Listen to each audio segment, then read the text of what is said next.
Hello friends, welcome to G law academy. तो स्वागत है आपका एक बार फिर से हमारे यूट्यूब चैनल पर। तो आज का जो वीडियो है वो बहुत ही ज़्यादा इंपॉर्टेंट रहने वाला है सभी लॉ स्टूडेंट के लिए, तो बने रहिए आज के इस वीडियो में अंत तक। तो चलिए आज बढ़ते हैं टॉपिक की ओर। तो आज हम पढ़ाने वाले हैं यानी कि जानेंगे कि बिजनेस एनवायरनमेंट क्या है। तो चलिए बढ़ते हैं अपनी टॉपिक की ओर। तो business environment, what is business environment? व्यापारिक वातावरण। तो व्यापारिक वातावरण यानी कि बिजनेस एनवायरनमेंट सभी बाहरी और आंतरिक कारकों का कुल योग है जो व्यापार को प्रभावित करते हैं।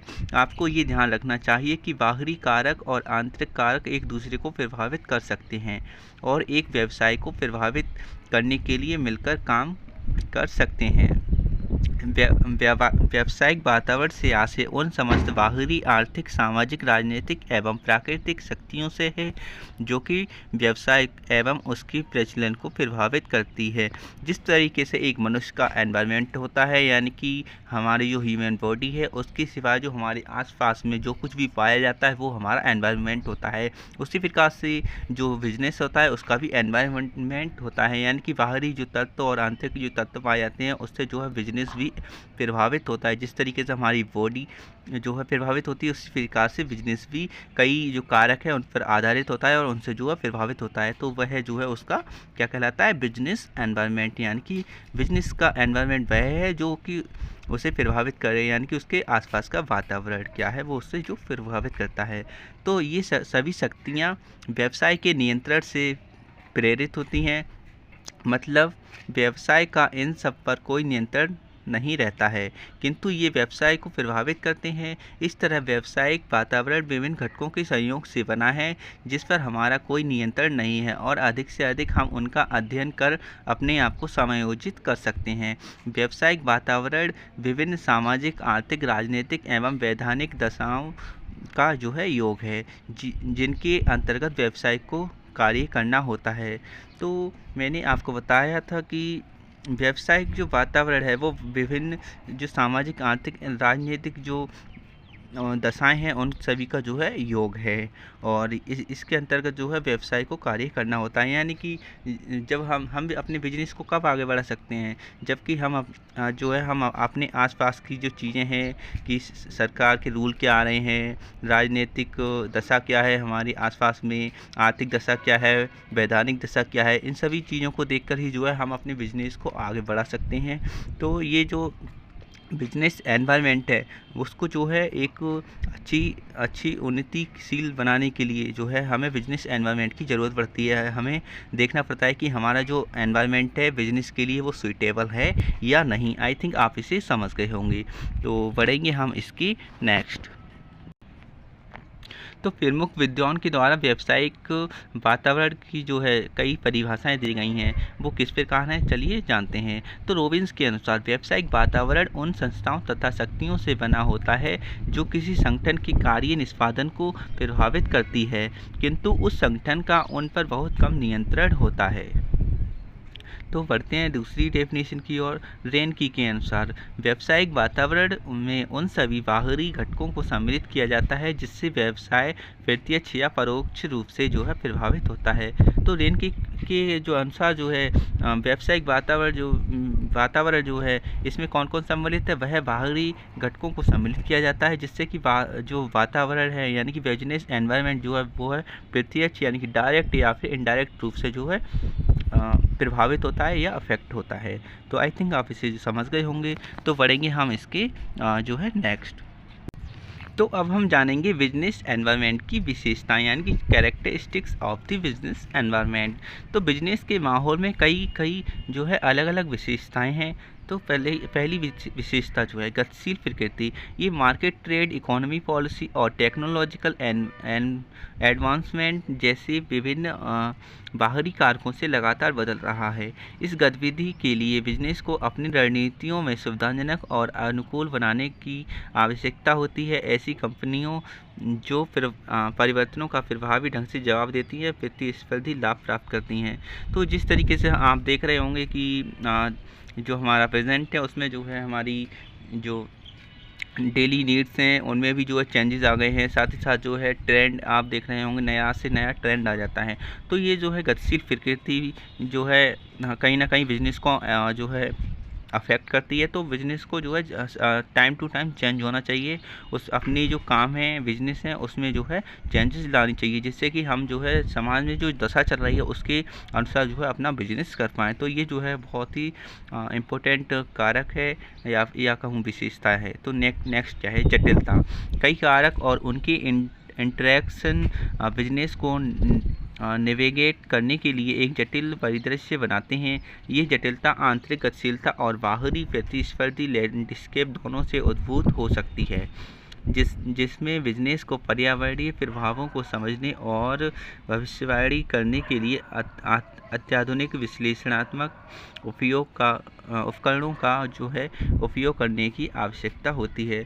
तो चूँकि मैंने आपको बताया था कि हमारा जो समाज है वो टाइम टू टाइम चेंज होता रहता है, उसमें नई नई चीज़ें आती रहती हैं, ट्रेंड बदलता रहता है। तो उसके अनुसार जो है हालांकि ये जटिल होता है कि उसकी आवश्यकताओं को समझना और हमें किस तरीके से न्यू जो है चेंज लाने हैं अपने बिज़नेस में, अपने प्रोडक्ट में, जिससे कि हमारा जो प्रोडक्ट है वो मार्केट में अच्छा जो है रन कर पाए। तो ये जो है कहीं ना कहीं कठिन कार्य होता है। तो उसी के अनुसार जो है हमें कार्य करने होते हैं, सोसाइटी को समझना होता है।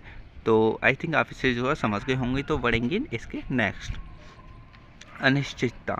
तो बिजनेस को अक्सर अपूर्ण जानकारी के साथ निर्णय लेना चाहिए, क्योंकि पर्यावरणीय परिवर्तनों की भविष्यवाणी करना मुश्किल हो सकता है।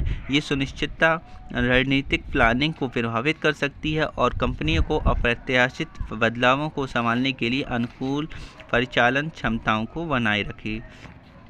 तो बिजनेस को जो है अक्सर जो है एक अपूर्ण जानकारी के साथ जो है निर्णय लेना चाहिए, यानी कि अपूर्ण यानी कि हमारे पास जो है जब हम कोई भी निर्णय लें तो वह जो है अपूर्ण जो है नहीं होना चाहिए, पूर्णतः तरीके से सही होना चाहिए।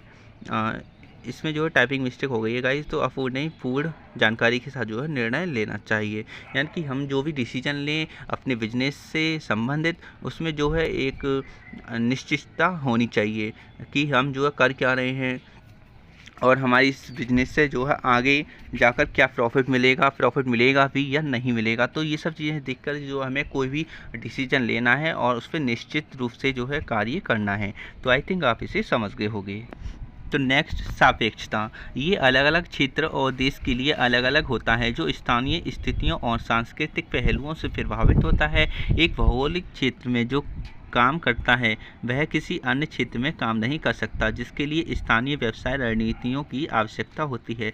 तो कोई भी बिजनेस हो, हर जगह बिजनेस की पॉलिसीज, रूल्स, रेगुलेशन जो भी है सब अलग अलग होते हैं। तो एक कहीं भी जगह का जो व्यक्ति है वह जो है दूसरी जगह पर अच्छे से जो है व्यवसाय यानी कि बिज़नेस नहीं कर सकता।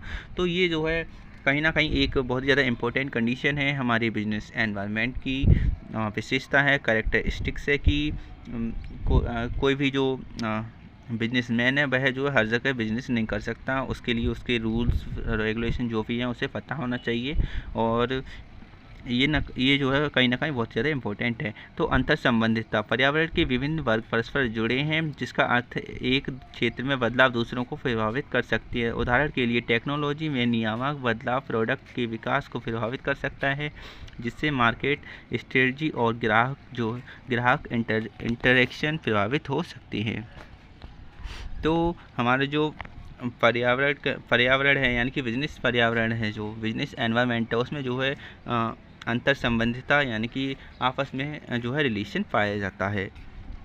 तो बिजनेस एनवायरनमेंट के प्रकार, तो कंपनियों को कई प्रकार के बिजनेस वातावरण पर विचार करना होता है। सूक्ष्म पर्यावरण बिजनेस ऑपरेशन को सीधे प्रभावित करता है और इसमें सप्लायर, ग्राहक, प्रतिस्पर्धी और डिस्ट्रीब्यूटर शामिल हैं।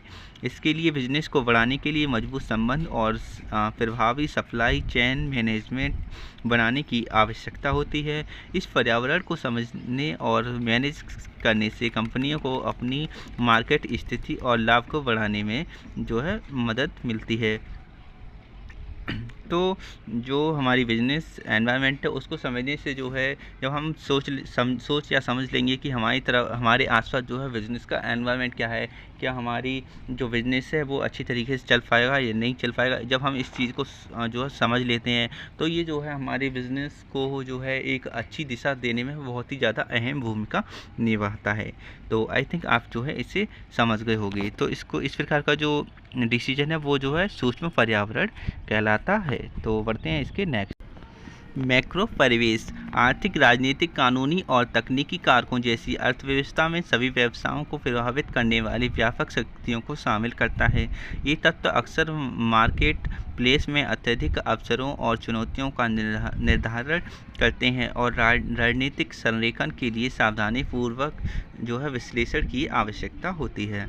नेक्स्ट है हमारा आंतरिक पर्यावरण। कर्मचारियों पर कंपनी संस्कृति और आंतरिक नीतियों जैसे कंपनियों के भीतर तत्व शामिल हैं। व्यावसायिक उद्देश्य के अनुरूप परिचालन दक्षता बनाए रखने और एक उत्पादक संगठनात्मक संस्कृति को बढ़ावा देने के लिए ये जो है महत्वपूर्ण होता है। तो बढ़ेंगे इसके नेक्स्ट। तो अब है हमारा बाहरी वातावरण। कंपनी के बाहर के कारक शामिल हैं जो इसके प्रदर्शन को प्रभावित कर सकते हैं, जैसे सामाजिक बदलाव, तकनीकी प्रगति और सरकारी विनियम। जोखिम को प्रभावी रूप से कम करने और अवसरों का लाभ उठाने के लिए बिजनेस को इन बाहरी कारकों के बारे में जानकारी होना चाहिए। इस सब पर जो हम पहले ही जो है जानकारी प्राप्त कर सकते हैं कर चुके हैं। तो बढ़ते हैं आगे। तो अब हम जानेंगे इम्पोर्टेंस ऑफ बिजनेस एनवायरनमेंट, यानी कि व्यावसायिक वातावरण का प्रमुख महत्व। अवसरों की पहचान करना। उभरते ट्रेंड और मार्केट के अंतराल को पहचानने के लिए बिजनेस को सक्षम बनाता है, जिससे शुरुआत में अधिक लाभ मिलते हैं। उदाहरण के लिए एयरटेल की 4G टेक्नोलॉजी के तेज़ी से अपनाने से प्रतिस्पर्धियों को आगे बढ़ाया गया है, जिससे मार्केट में महत्वपूर्ण शेयर प्राप्त होता है। सेकंड है प्रत्याशित खतरे। प्रतिस्पर्धी चुनौतियों और तकनीकी विघटनों का सामना करने में मदद करता है, जिससे बाजार की स्थिति की सुरक्षा के लिए सक्रिय उपायों की अनुमति मिलती है। भारतीय मोबाइल निर्माताओं को चीनी ब्रांडों से तीव्र प्रतिस्पर्धा का सामना करना पड़ा।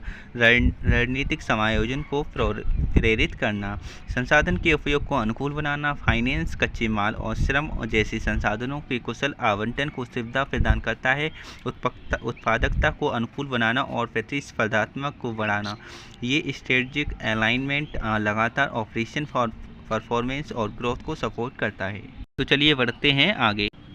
तो बदलाव के अनुकूल। कंपनियों को तेज़ी से मार्केट के उतार चढ़ाव और उपभोक्ता प्राथमिकताओं को बढ़ाने, चपटेपन और लचीलापन को बढ़ावा देने में सक्षम बनाता है।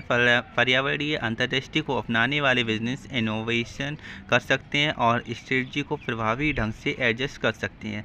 रणनीतिक निर्णयों को सूचित करना, सूचित निर्णय लेने और पॉलिसी तैयार करने के लिए एक आधार प्रदान करता है, जो मार्केट की वास्तविकताओं के साथ बिजनेस के लक्ष्यों को संरेखित करता है। उदाहरण के लिए मार्केट शिफ्ट को समझने से एप्पल के मार्केट लीडरशिप को बनाए रखने वाली रणनीतिक इनोवेशन शुरू हो गए हैं। तो बढ़ते हैं हम इसके नेक्स्ट। तो अगर आप जो है हमारे YouTube चैनल पर पहली बार आए हैं तो हमारे चैनल को कर लीजिए सब्सक्राइब, जिससे कि अगर मैं कोई भी न्यू वीडियो अपलोड करूं तो उसका जो नोटिफिकेशन है वो आपके पास जल्द से जल्द पहुंच जाए। और साथ ही साथ वीडियो को कर लीजिए लाइक और कर दीजिए अपने दोस्तों के साथ शेयर, जिससे कि वो भी इस वीडियो को देख पाएँ। तो so thank you for watching this video. तो मिलते हैं हम अपनी नेक्स्ट वीडियो में। अभी के लिए tata bye bye, see you soon again.